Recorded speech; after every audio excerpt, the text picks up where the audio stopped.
आप सभी का स्वागत है सबलाइन क्लासेस में।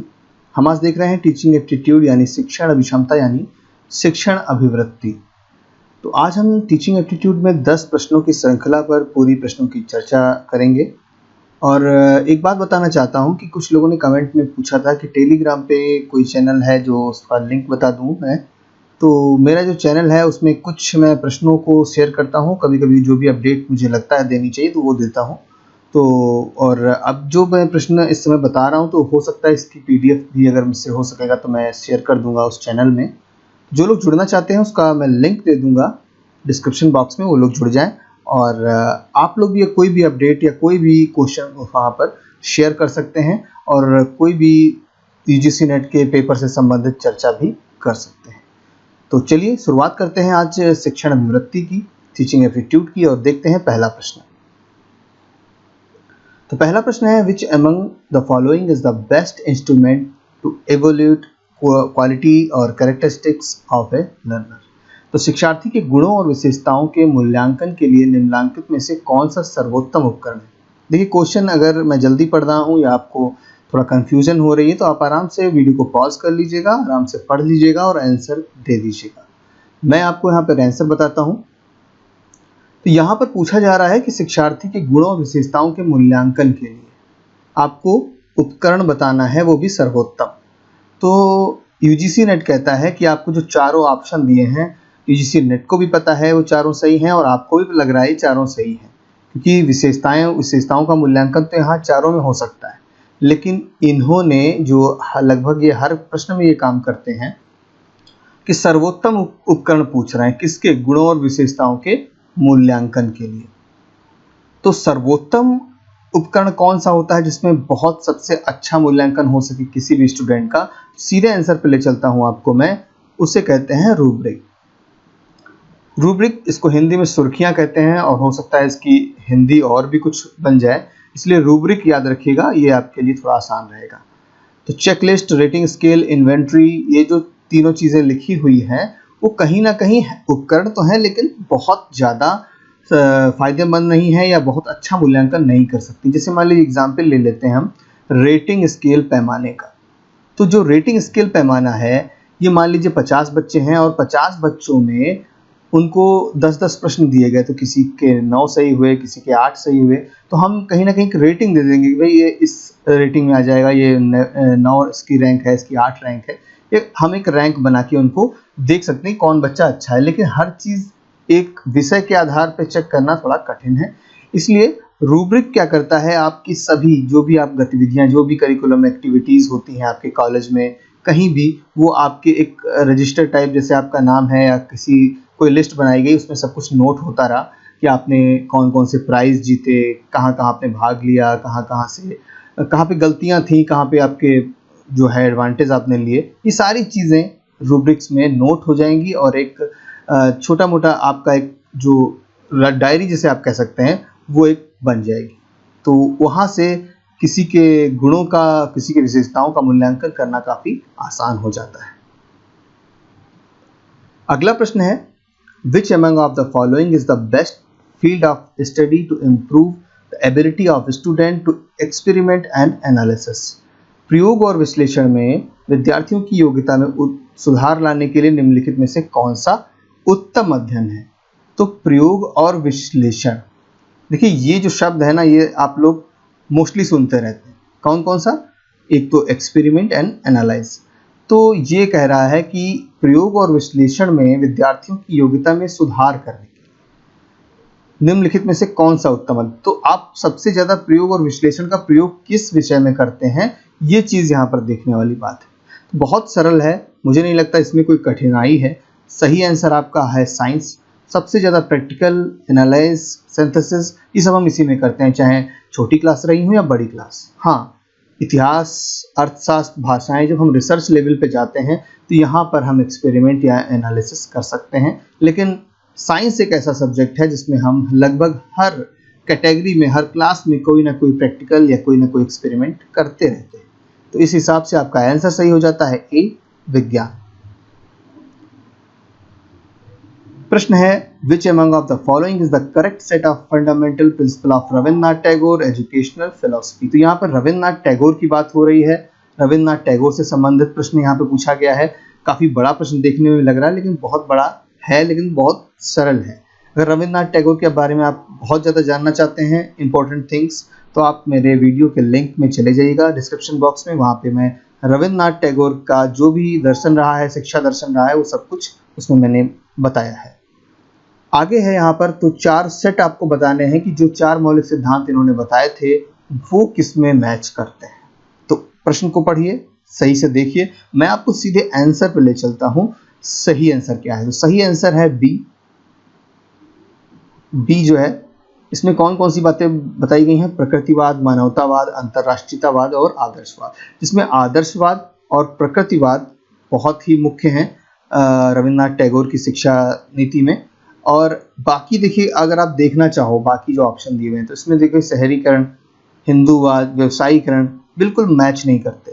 ऐसे ही वैश्वीकरण तो मैच करता है, जिसे ऊपर लिखा हुआ है अंतर्राष्ट्रीयतावाद, वो वैश्वीकरण ही हो जाएगा। स्थानीयकरण नहीं है, परिवर्तन नहीं है, पूंजीवाद नहीं है। ऐसे ही डी अगर हम उसमें जाएं तो उसमें पर्यटन नहीं है, व्यावसायिकता नहीं है। और इस तरीके से यहाँ पर हम देख सकते हैं कि प्रकृतिवाद, मानवतावाद और अंतर्राष्ट्रीयतावाद और आदर्शवाद इन्होंने अपने मौलिक सिद्धांतों में इसको मुख्य माना है।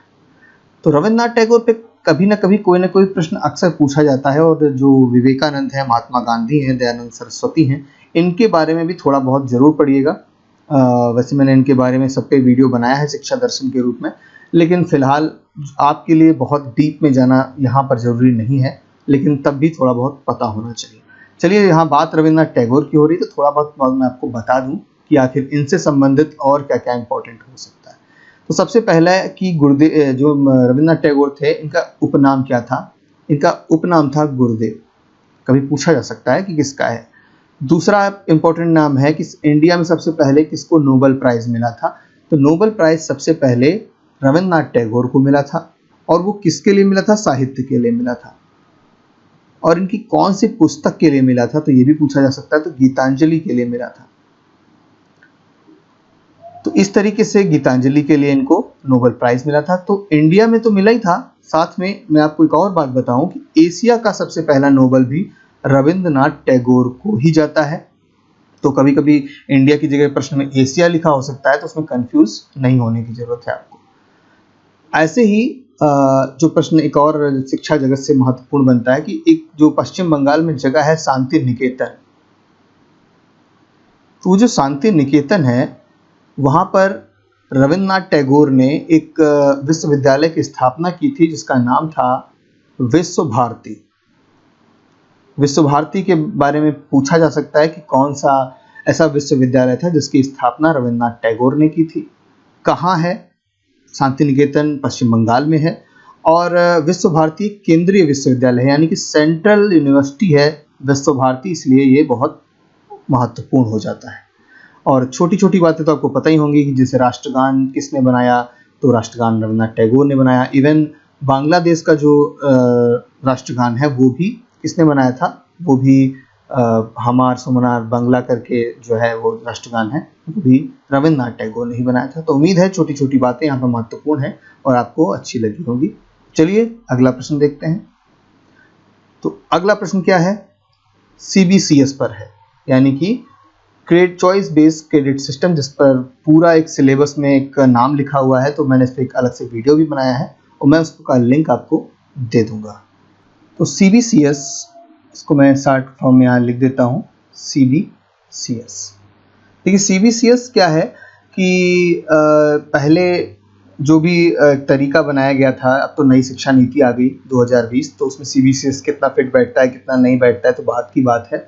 लेकिन CBCS जो बनाया गया था वो क्रेडिट के लिए बनाया गया था। जो आप पढ़ रहे हो उसका कहीं ना कहीं आपको क्रेडिट मिलना चाहिए। शिक्षा नीति में तो साफ साफ बोल दिया गया है कि जो आप एक साल जो पढ़ेंगे, भले ही आप वो कोर्स छोड़ देते हैं, लेकिन एक साल जो भी आप पढ़ेंगे उसका सर्टिफिकेट तो आपको मिलेगा ही। तो कहीं ना कहीं वो CBCS से प्रभावित दिखाई देता है। लेकिन यहाँ पर CBCS आपके सिलेबस में है। फिलहाल शिक्षा नीति अभी लागू पूरी तरीके से स्टार्टिंग में हुई नहीं है, लेकिन आ चुकी है, तो उसको थोड़ा सा अलग रखते हैं और CBCS को समझते हैं। तो यहाँ पूछ रहा है सर्वोत्तम लाभ। तो कहने का आशय है, यूजीसी कह रहा है कि हमें पता है सारे लाभ हैं, लेकिन सर्वोत्तम कौन सा है? तो सर्वोत्तम लाभ सीधे मैं आपको आंसर पे ले चलता हूँ, वो है ए, शिक्षा के फोकस का शिक्षक केंद्रित से छात्र केंद्रित हो जाना। वैसे तो जो शिक्षा है वो छात्र केंद्रित ही है, लेकिन जब हमारा देश आज़ाद नहीं था तब पूरी तरीके से शिक्षक केंद्रित थी, लेकिन जब साइकोलॉजी या मनोविज्ञान का प्रभाव बढ़ा तो कहीं ना कहीं जो शिक्षा थी वो छात्र केंद्रित होना प्रारंभ हो गई, और जितना ज़्यादा से ज़्यादा छात्र केंद्रित यानी कि बाल केंद्रित होती रहती है, चाइल्ड सेंटर्ड होती रहती है, वो और प्रभावी मानी जाती है। तो यहाँ पर छात्रों के पास विकल्प बढ़ जाते हैं, इसीलिए वो जो शिक्षा है वो छात्र केंद्रित ज़्यादा हो रही है, इसलिए आपका आंसर सही यहाँ पर ए हो जाता है। लेकिन जो और भी फायदे हैं वो क्या क्या हैं वो भी आप देख लीजिए। कक्षागत उपस्थिति में सुधार, वैसे कक्षा में कितना सुधार हुआ है वो तो हम देख ही रहे हैं, लेकिन सिर्फ बच्चों की गलती नहीं दे सकते, इसमें प्रबंधन, प्रशासन, शिक्षक सबकी कहीं ना कहीं एक छोटी छोटी जिम्मेदारी है कि आखिर जो क्लासरूम की अटेंडेंस है वो कम क्यों हो रही है। तो उसमें सिर्फ जिम्मेदारी बच्चों को ऊपर दे के अपना पल्ला झाड़ने का एक जो तरीका चल रहा है, हो सकता है 2020 में वो सही हो जाए, लेकिन कितना प्रभावी रहेगी वो बात की बात है। फिलहाल इससे ये फ़ायदा दिखाई जा रहा है कि ये इसमें फ़ायदा हो सकता है कि लोग अटेंडेंस बढ़ जाए। समय पर पाठ्यक्रम पूरा करने में शिक्षक की मदद, जब सिलेबस छोटे होंगे तो मदद मिलेगी सिलेबस को पूरा करने में। ऑप्शन डी है छात्रों में परीक्षा के तनाव को कम करना। देखिए सिलेबस कम है, हर 6 महीने पर एग्ज़ाम है, प्रैक्टिकल है, सब कुछ है, तो एक तनाव कम हो जाता है कि छोटे सिलेबस को हम जल्दी ख़त्म कर लेंगे। इस तरीके से सभी लाभ हैं, लेकिन आपका सही आंसर रहेगा ए। अगला प्रश्न है निर्माणात्मक मूल्यांकन का लक्ष्य। तो आपने मूल्यांकन का जो वीडियो है वो देखा ही होगा, और नहीं देखा है तो जरूर देखिए, क्योंकि एक प्रश्न यहाँ से आना लगभग तय रहता है। तो पहला, दूसरा, तीसरा, 3 यहाँ पर मूल्यांकन होते हैं। पहला होता है फॉर्मेटिव, दूसरा होता है सम्मेटिव जिसको हम योगात्मक कहते हैं, और योगात्मक के साथ संकलनात्मक भी कह सकते हैं क्योंकि हिंदी में कभी कभी वर्ड बढ़ जाते हैं, और तीसरा निदानात्मक जिसको हम डायग्नोस्टिक कहते हैं। ठीक है, इस तरीके से यहां पर बात कर रहे हैं फॉर्मेटिव की। देखिए निर्माणात्मक, अगर आपने वीडियो देखा है तो आपको अच्छा लगेगा, समझ में भी आएगा यहाँ बात क्या हो रही है। निर्माणात्मक मूल्यांकन का लक्ष्य क्या होता है? जब किसी बिल्डिंग को देखिए बनाइए, यहाँ पर मैं बिल्डिंग को इसलिए लाया हूँ वहाँ से आपको आसानी रहेगी समझने में। तो निर्माण करते हैं धीरे धीरे, पहले हम नींव बनाने के लिए गड्ढा खोदते हैं, फिर नींव बनाते हैं या खंभे बनाते हैं, या उसके बाद फिर देखते हैं कि नींव बराबर हो गई, उसके बाद हम दीवारें खड़ी करते हैं। तो हम एक स्तर को लेके चलते हैं और हर स्तर पर उसका मूल्यांकन करते चलते हैं कि भाई ये चीज़ सही है, मजबूत है या नहीं है। तो हर स्तर पर, हर एक छोटे छोटे स्टेप पर मूल्यांकन करना जो है निर्माणात्मक मूल्यांकन, यह फॉर्मेटिव असेसमेंट कहलाता है। तो इस तरीके से फॉर्मेटिव जो इसमें 4 ऑप्शन दिए हैं वो क्या है? Promote student to next level, अगले स्तर तक बढ़ाना। तो अगले स्तर तक बढ़ाने का काम नहीं होता है, वो मूल्यांकन करने का काम होता है। अगले स्तर तक बढ़ाना है वो तो बाद में डिसाइड होगा। बी है monitor student learning to provide ongoing feedback, सतत फीडबैक प्रदान करना जो विद्यार्थी के अधिगम की निगरानी करता है। आगे देख लेते हैं, एक मानक अथवा बेंचमार्क के आधार पर, नहीं ये तो गलत हो जाएगा। विद्यार्थियों के अधिगम के आधार पर उनका समूह बनाना, समूह भी नहीं बनाना है, यहाँ पर बी सही हो जाएगा क्योंकि सतत फीडबैक लिखा हुआ है, मतलब हर समय हम बच्चों का मूल्यांकन कर रहे हैं, उनका फीडबैक ले रहे हैं कि भाई वो कैसे हैं, उनको समझ में आया कि नहीं आया, कहाँ पर दिक्कत है, किस चीज़ों को हम मूल्यांकन करते चल रहे हैं। छोटा सा एक एग्जाम्पल दे दूँ कि मान लीजिए आपने कोई पैराग्राफ पढ़ाया, उसमें 5 क्वेश्चन उठाए और बच्चों से पूछकर अगले पैराग्राफ की तरफ बढ़ गए, तो यहाँ पर निर्माणात्मक मूल्यांकन का बी आंसर बिल्कुल सही हो जाएगा। तो इस तरीके से अगर मान लीजिए समेटिव की बात पूछी जाए, मतलब समेटिव का मतलब योगात्मक, योगात्मक का मतलब सब मिलाकर, संकलनात्मक, इसको अंतिम मूल्यांकन भी कहते हैं। कभी पूछा जाए कि अंतिम मूल्यांकन क्या है, तो जब सबसे लास्ट में हो, फर्स्ट आपका फाइनल एग्जाम आज है और उसी को आपको देना है, तो वो क्या है? समेटिव। और अंत में क्या है? डायग्नोस्टिक, यानी कि निदानात्मक, जहां पर आप असफल हो रहे हैं, आखिर आप एक जगह पे क्यों असफल हो रहे हैं, आपकी समस्या क्या है, आखिर मैथ में आप एक किसी पर्टिकुलर पोर्शन में ही क्यों असफल हो रहे हैं, तो वो निदानात्मक मूल्यांकन है, आपके समस्याओं को देखकर उसका निदान करने का काम करता है। उसका वीडियो है, जरूर देखिएगा, आपके लिए फायदेमंद रहेगा। चलिए अगला प्रश्न देखते हैं। 6 क्वेश्चन है, मापी जाने योग्य और बदलते मापों से युक्त ऊंचाई, भार, प्रसन्नता जैसी विशेषताओं को आप क्या कहेंगे? तो यहाँ पर विशेषताओं को क्या कहना है, तो यहाँ पर सब मोस्टली तो वो चीज़ें लिखी हुई हैं जो अनुमान, सांख्यिकी, चर, प्रतिदर्श, तो ये सब तरीके जो हैं एक प्रकार की मेज़र करने के तरीके हैं। तो अब मान लीजिए प्रसन्नता को ही हम आधार मान लेते हैं। इसको थोड़ा सा इंग्लिश में पढ़ लीजिएगा तो थोड़ा आसान रहेगा। मेजरेबल चीज़ें पूछी जा रही हैं, तो क्या मेज़र करना है? प्रसन्नता मान लीजिए मेज़र करनी है, तो क्या सांख्यिकी से करेंगे, अनुमान से करेंगे, प्रतिदर्श से करेंगे, चर से करेंगे? हर चीज़ की अपनी अपनी एक अलग क्वालिटी होती है, लेकिन यहाँ सही आंसर है वेरिएबल। तो ह्यूरिस्टिक यानी अनुमान से भी नहीं कर सकते, सांख्यिकी तो मैथ की करती है, प्रतिदर्श मतलब हम किसी चीज़ का मोस्टली हम प्रतिदर्श कब लेते हैं? जब हम किसी जनसंख्या में जाते हैं, चेक करते हैं कि हाँ भाई यहाँ पे इतनी जनसंख्या है, कुछ लोगों पर हम टेस्टिंग करना चाहते हैं, वो अलग चीज़ होती है। चर क्या होते हैं? चर मुख्य रूप से 2 प्रकार के होते हैं, फिर से मैंने वीडियो बनाया है, आप लोग देख सकते हैं। और दूसरा होता है आश्रित चर, जिसको हम डिपेंडेंट चर कहते हैं, और स्वतंत्र को हम इंडिपेंडेंट चर कहते हैं। तो स्वतंत्र क्या है? मान लीजिए स्वतंत्र चर जो है वो एक प्रसन्नता है, नहीं प्रसन्नता नहीं है। स्वतंत्र चर क्या है? मान लीजिए कोई गिफ्ट है, बहुत बढ़िया सा गिफ्ट जो है किसी को देना है, उस गिफ्ट में क्या है, ये किस पर प्रभाव डालेगा? आश्रित चर पर। तो आश्रित चर है प्रसन्नता। अब कोई व्यक्ति इस गिफ्ट को देखकर कितना प्रसन्न होगा, क्यों प्रसन्न होगा, नहीं प्रसन्न होगा, ये सब हम कब मेजर कर पाएंगे? गिफ्ट के आधार पे। मान लीजिए गिफ्ट का डब्बा ही खाली निकला तो काहे की प्रसन्नता, है ना? गिफ्ट का डिब्बा बहुत बड़ा था, गिफ्ट छोटा सा निकला तो भी प्रसन्नता नहीं होगी। गिफ्ट के आकार प्रकार पे डिपेंड करता है कि वो बंदा प्रसन्न होगा या नहीं होगा। वो छात्र प्रसन्न, मतलब क्लास में हम कहते हैं ना कि भाई जो जीतेगा उसको ये देंगे, तो प्रसन्न कौन होगा? जो जीतेगा उसको गिफ्ट मिलेगा। और मान लीजिए उसको गिफ्ट ही नहीं पसंद आ रहा है तो वो जीतेगा ही क्यों? उसके पास 10 पेंसिल पहले से हैं, आपने कहा हम उसको 1 पेंसिल देंगे, तो उसको क्यों प्रसन्नता होगी? प्रसन्नता कब होगी? जब वो कहेगा कि हाँ आपको पेन मिलेगा। उसके पास पेन एक भी नहीं है तो उसको प्रसन्नता जरूर होगी। इस तरीके से यहाँ पे चर सही आंसर है और सी आपका सही आंसर हो जाएगा। और आप लोग देखते रहिए इन सब प्रश्नों को, और यहाँ पर वीडियो एक जरूर देख लीजिएगा चर का, मैंने डिस्क्रिप्शन बॉक्स में इसका लिंक डाल दिया है, देख लीजिएगा।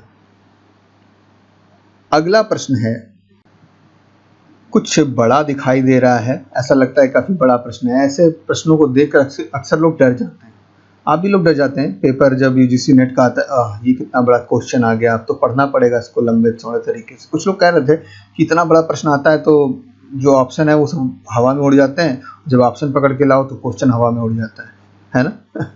अब तो और दिक्कत है, क्योंकि अब ऑनलाइन पेपर आपको देना है। फिलहाल क्वेश्चन को समझिए, क्वेश्चन को देखिए, यहीं से छोटी छोटी बातों को पकड़िए, आपका प्रश्न बहुत कठिन नहीं है। चलिए हिंदी में देखते हैं पहले। उद्देश्य अनुमान करना अथवा उन व्यक्तियों की पहचान करना, मतलब व्यक्तियों की पहचान करना है। यहाँ पर कौन व्यक्तियों की पहचान करना है? किसी खास दिशा में विकसित होने की क्षमता रखते हैं वो, या जिनके किसी विशिष्ट प्रशिक्षण से सर्वाधिक लाभ होने की संभावना दिखाई देती है। मतलब वो लोगों जिनका कोई खास प्रशिक्षण करके हमें ये चेक करना होता है कि क्या ये ऐसा कर सकता है। जैसे मान लीजिए सेना है, सेना में हम 100 लोगों का प्रशिक्षण कर रहे हैं कि ये 10 लोग ऐसे मुझे चाहिए जो एक बहुत बड़े प्रोजेक्ट पर हमें उनको यूज़ करना है, तो वो अपने आप क्या क्या कर सकते हैं। तो उनका एक छोटे छोटे टेस्ट होंगे स्पेशली कि भाई मान लीजिए एकदम से उनके सामने ये प्रॉब्लम आ गई तो क्या होगा, ऐसा होगा तो क्या होगा। तो कहीं ना कहीं आपको लग रहा होगा कि ये बुद्धि परीक्षण हो रहा है। तो बुद्धि परीक्षण ओवरऑल होता है कि हाँ चलो उनकी सोच इस स्तर की है, लेकिन किसी समस्या को मौके पर आप कितनी अच्छे तरीके से दूर कर रहे हैं, वहां पर आता है अभिक्षमता परीक्षण, यानी कि एप्टीट्यूड टेस्ट। एप्टीट्यूड टेस्ट जैसे इस समय आप देख रहे हो टीचिंग एप्टीट्यूड। तो टीचिंग एप्टीट्यूड क्या है? आपका टीचिंग स्किल देखना है। आप बहुत होशियार हैं, आपके इतना कोई ज्ञानी नहीं है, आप सबसे बड़े ज्ञानी हैं, लेकिन टीचिंग स्किल आपका कैसा है, आप पढ़ाने में कैसे हैं, वो चीज़ बहुत इंपॉर्टेंट होती है। किसी बच्चे को डील करना है, कोई बच्चा एकदम से शोर मचाने लगा तो आप क्या करेंगे? किसी ने क्वेश्चन किया तो क्या आप गुस्सा हो जाएंगे? नहीं, आपको टीचिंग अपना एक स्किल दिखाना होता है। ऐसे ही रिसर्च एप्टीट्यूड होता है, तो रिसर्च में आपका एप्टीट्यूड कैसा है। ओके, तो उम्मीद है ये क्वेश्चन आपको समझ में आया होगा, थोड़ा सा बड़ा था। ए यहाँ पर सही है। अगला प्रश्न है, in which of the modalities of teaching learning arrangement there is no more scope for critical and creative interchange. तो शिक्षण अधिगम व्यवस्था की किस प्रकारता में समीक्षात्मक तथा सृजनात्मक आदान प्रदान की अधिक गुंजाइश है। यहाँ पर बोला जा रहा है कि जो शिक्षण अधिगम है मतलब टीचिंग लर्निंग है, उसमें क्रिएटिविटी सबसे ज़्यादा कहाँ देखने को मिलती है, किस तरीके की जो क्रिएटिविटी है वो सबसे अच्छी कहाँ देखने को मिलेगी। तो सब एक पॉइंट और देखिए, अधिक गुंजाइश, मतलब गुंजाइश तो सब में है, अगर आप टीचिंग लर्निंग कर रहे हैं तो गुंजाइश तो सब में है, लेकिन सबसे अधिक गुंजाइश अब ए है प्रशिक्षण सत्र में है, लेकिन देख लेते हैं भाई आगे क्या है। सूक्ष्म ग्राह्यता प्रोत्साहन अनुबंधन, ये भी सही है। सी सूचना प्रक्रमण क्या होता है, instructional presentation involving scope for information processing, यानी कि इंफॉर्मेशन का जो प्रोसेस होता है उसको कहते हैं सूचना प्रक्रमण। तो सूचना प्रक्रमण की गुंजाइश रखने वाले अनुदेशनात्मक प्रस्तुतियां, तो वहां पर ये भी सही लग रहा है मुझे। डी क्या है, शिक्षक विद्यार्थी एवं विषय वस्तु तीनों को समाहित करने वाली संवाद परक प्रस्तुतियां। संवाद परक यानी कि यहाँ पर डायलॉजिक प्रेजेंटेशन की बात की जा रही है, मतलब जो हम संवाद करते हैं शिक्षक और विद्यार्थियों के बीच जो संवाद हो रहा है, कम्युनिकेशन हो रहा है, उसमें क्या क्या चीजें हम ला सकते हैं। तो यहाँ पर हम देख रहे हैं कि ये चीज ज्यादा इफेक्टिव है, शिक्षक विद्यार्थी और विषय वस्तु। जब ये तीनों चीजें कहीं पर चल रही हैं संवाद में, वो ज्यादा इफेक्टिव होंगी, क्रिएटिव होंगी, क्योंकि जब शिक्षक विद्यार्थी और विषय वस्तु सामने है तो इससे अच्छा और इससे बेहतरीन जो क्रिएशन आ सकता है वो कहीं नहीं आ सकता है। तो तीनों लोग महत्वपूर्ण हैं एक शिक्षा के लिए, विषय वस्तु भी महत्वपूर्ण है और शिक्षक और शिक्षार्थी भी महत्वपूर्ण। तो आपका सही आंसर हो जाएगा डी, और बाकी भी सही हैं, लेकिन अधिक गुंजाइश वाला डी सही है। बात करते हैं ब्लूम के पारस्परिक वर्गीकरण विज्ञान के अनुसार संज्ञानात्मक क्षेत्र में अधिगम का उच्चतम स्तर क्या है। देखिए बहुत महत्वपूर्ण प्रश्न है और बहुत बड़ा प्रश्न है। ब्लूम है, ये अक्सर एक न एक प्रश्न इनके ऊपर आ ही जाता है, तो ब्लूम को पूरे अच्छे तरीके से आप तैयार करके रखिएगा। वीडियो का लिंक मैं दे दूंगा, उसमें मैंने समझाया ज़्यादा है, लिखा कम है। उम्मीद है आपको उससे समझ में आ जाएगा। जिन लोगों ने नहीं देखा है जरूर देखिए, जिन लोगों ने देखा है उसमें नीचे बताइएगा कि आपने देखा है, ठीक है। तो ब्लूम के पारस्परिक वर्गीकरण यानी कि जो ब्लूम की टैक्सोनॉमी है उसमें संज्ञानात्मक क्षेत्र, अब इसमें 3 तो क्षेत्र हैं अगर आपने पढ़ा है तो पहला है संज्ञानात्मक, जिसको हम कॉग्निटिव कहते हैं, कॉग्निटिव। दूसरा क्षेत्र कौन सा है, इसको हम अफेक्टिव कहते हैं, अफेक्टिव।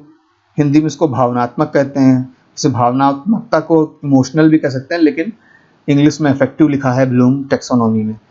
और तीसरा जो है उसको हम साइकोमोटर कहते हैं। साइकोमोटर का मतलब हो जाता है मनोशारीरिक। तो मोटर मतलब शारीरिक और साइको मतलब मन से संबंधित। इस तरीके से इसमें जो पूछा जा रहा है वो संज्ञानात्मक क्षेत्र को पूछा जा रहा है, यानी कि कॉग्निटिव को पूछा जा रहा है। तो कॉग्निटिव में सबसे ऊपर लेवल का कौन सा होता है, ये चीज आपको यहाँ पर बतानी है। मैं आपको बता दूं कि 6 लेवल होते हैं, 6 लेवल, ठीक। संज्ञानात्मक क्षेत्र में कितने लेवल होते हैं, 6।